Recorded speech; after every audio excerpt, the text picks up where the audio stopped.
తెలంగాణ ముఖ్యమంత్రి రేవంత్ రెడ్డి చెట్ల పండుగ ముంగట వేసుకుంటాడగా జాతర పెట్టిండట. జాతర ఈ జాతర మన ఎట్లా జరిగింది ఏం కథ మనం కూడా చూద్దాం పని.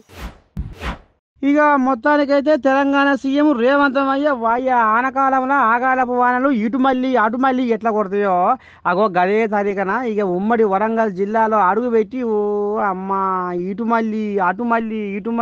మళ్ళీ ఇక్కడ టెక్స్టైల్ పార్కును కళ్ళారా చూసి హన్మకొండలో అడుగుపెట్టి మహిళా శక్తి క్యాంటీన్ ఓపెన్ చేసి మళ్ళీ ఆన్లైన్ 24 అంతస్తుల ఆసుపత్రిని కడుతుంటే అది కళ్ళారా చూసి చెటపట వ్యవహారం చేసి అధికారులకు చెప్పి ఇక మళ్ళీ వాయని దండం పెట్టి హరితహారం పేరు తీసేసి అది పెట్టా కదా వన మహోత్సవం.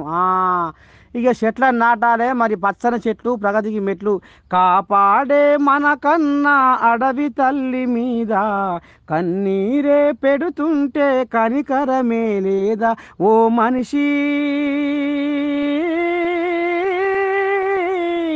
పచ్చని ఈ ప్రకృతికి మిత్రులమౌదామురా జీవ వైవిధ్యాన్ని కాపాడుదామురా. ఇక ఈ తరీకన ఓ పక్క సురేఖక ఇంకో పక్క సీతక్క మధ్యలో మంత్రులు ఎమ్మెల్యేలు సర్కార్ అధికారులు ఇంకో ఈ రకంగా ఎంటేసుకొని బలగాన్ని ఎంటేసుకొని ఇట్లా చెట్లని పెంచుతుండ్రు.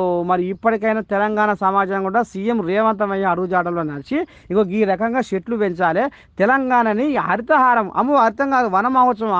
ఎందుకంటే ఇప్పుడు ఇల్లు పెట్టుకోరు కదా కాంగ్రెస్ ప్రభుత్వ పోలు. ఇక అందుకనే మరి ఇక బచ్చగా వదిలేటట్టు చేసుకోవాలి తెలంగాణని.